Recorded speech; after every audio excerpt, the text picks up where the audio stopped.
जय गुरुदेव। जय हो बाबा नीम करौली महाराज की जय। साथियों नमस्कार, स्वागत है आप सभी का आपके अपने YouTube चैनल पर।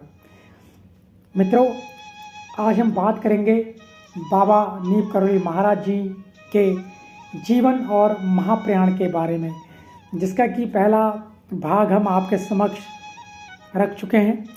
इसका दूसरा भाग है जीवन और महाप्रयाण में काफ़ी सारी बातें जो बाबा के जीवन से संबंधित है हम आपके समक्ष लाते रहेंगे। पार्ट वाइज भी जो हमारा एक सेशन चलेगा, साथ साथ हम आपको उनके बारे में काफ़ी सारे चमत्कारों से उनके अवगत कराते आ रहे हैं। तो बाबा जी का कहना हमेशा ये रहा है कि आप श्री राम प्रभु जी का नाम जाप करते रहें। श्री राम जय राम, श्री राम जय जय राम। आशा करता हूँ आपको हमारी द्वारा बनाई गई वीडियो पसंद आ रही होंगी। और बढ़ते हैं आगे भाग 2 में, बाबा जी महाराज का जीवन और महाप्रयाण। बात है 1935 की।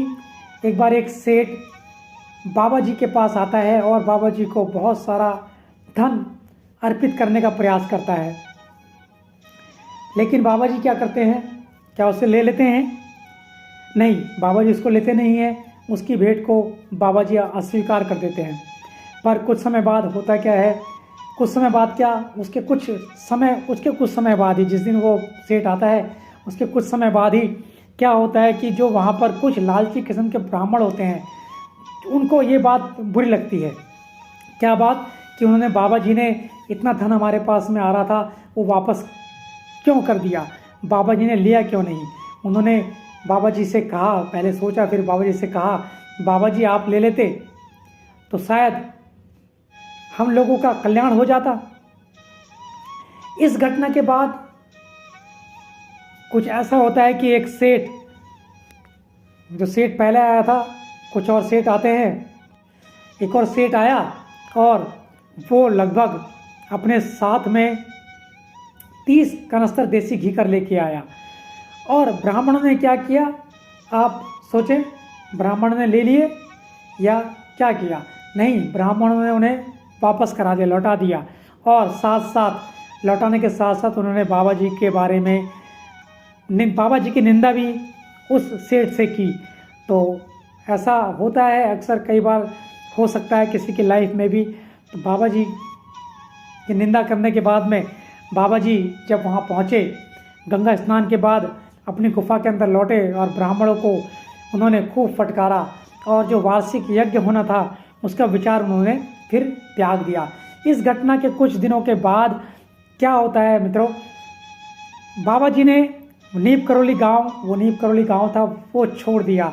यहाँ बाबा जी लगभग 18 वर्षों तक रहे थे और इस गांव से ही बाबा जी का नाम नीम करौली बाबा कहलाए। बाबा को यहीं से ही जाना गया कि बाबा नीम करौली महाराज, उनका नाम यहीं से ही पड़ा। आगे एक बात करते हैं, लगभग उसी साल के 1935 के आसपास की बात है। बाबा जी फतेहगढ़ में गंगा किनारे वहाँ से निकल गए और किला घाट की तरफ, जो है ना, फतेहगढ़ में एक गंगा के किनारे किला घाट है, वहाँ पर रहने लगे थे। उन्होंने वहाँ पर गायें पाली जो बाबा जी की आज्ञा अनुसार दर्शनार्थियों का मनोरंजन किया करती थी। और इसके साथ साथ बाबा जी ने एक ऐसे फौजी का हृदय परिवर्तन भी किया जो साधु समाज से अत्यंत घृणा करता था।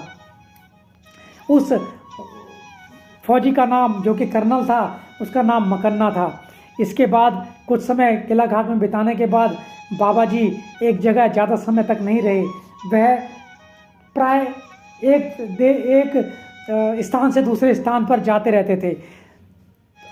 लगभग सारे क्षेत्र में उन्हें मान्यता मिली थी, जैसे कि बरेली, हल्द्वानी, अल्मोड़ा, लखनऊ, कानपुर, नैनीताल, वृंदावन, इलाहाबाद आदि और उत्तर प्रदेश के विभिन्न इलाकों के अलावा दिल्ली में, शिमला में और सुदूर दक्षिण के क्षेत्रों में बाबा जी के शिष्यों का विस्तार होने लगा। इनके बाबा जी के भक्त सभी वर्गों एवं संप्रदाय के व्यक्ति थे। जैसे हिंदू, मुस्लिम, सिख और ईसाई सभी संप्रदाय के व्यक्ति बाबा जी के भक्त थे।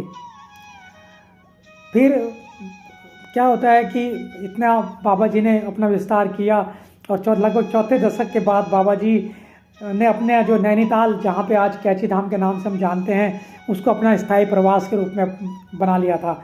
वैसे तो नैनीताल में बाबा इधर तो टहलते भी रहते थे, लेकिन अधिकतर समय बाबा नैनीताल में ही बिताते थे।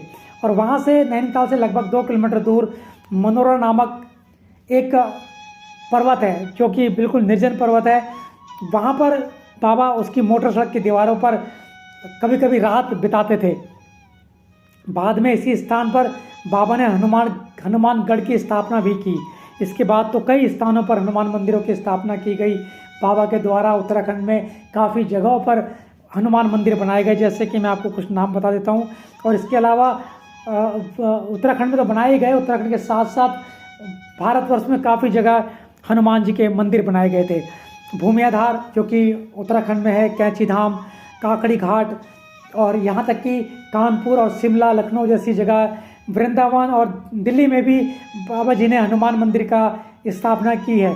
यह हनुमान मंदिर कश्मीरी गेट में स्थित है। आप कभी जाएं तो वहाँ पर आपको आनंद आएगा। पर वहाँ की जो विशेषता है वो यह कही जाती है कि वहाँ पर साक्षात जो है हनुमान जी जिस अपने भक्त पर प्रसन्न होते हैं, वही भक्त वहाँ पर पहुँच पाता है, ऐसा कहा जाता है। मैं अभी तक नहीं जा पाया, प्रयास करूंगा कि वहाँ पर जाऊं, और फिर जब भी मैं वहाँ जा पहुँचता हूँ तो आपको उसका वृतांत अपनी अगली जो भी वीडियो रहेगी उसमें बताया जाए। अब क्या हुआ कि यहाँ पर इतना होने के बाद में, इतने सारे मंदिर होने के बाद में, ये मंदिर धीरे धीरे जो है ट्रस्ट को इसकी व्यवस्था दे दी गई। तो ये बाबा जी का जीवन और महाप्रयाण का दूसरा पार्ट था। अब हम तीसरे पार्ट में मिलेंगे अपने अगले एपिसोड में, अगले वीडियो में। तब तक के लिए आप सभी का धन्यवाद। बोलिए जय गुरुदेव, जय हो बाबा नीम करोली महाराज।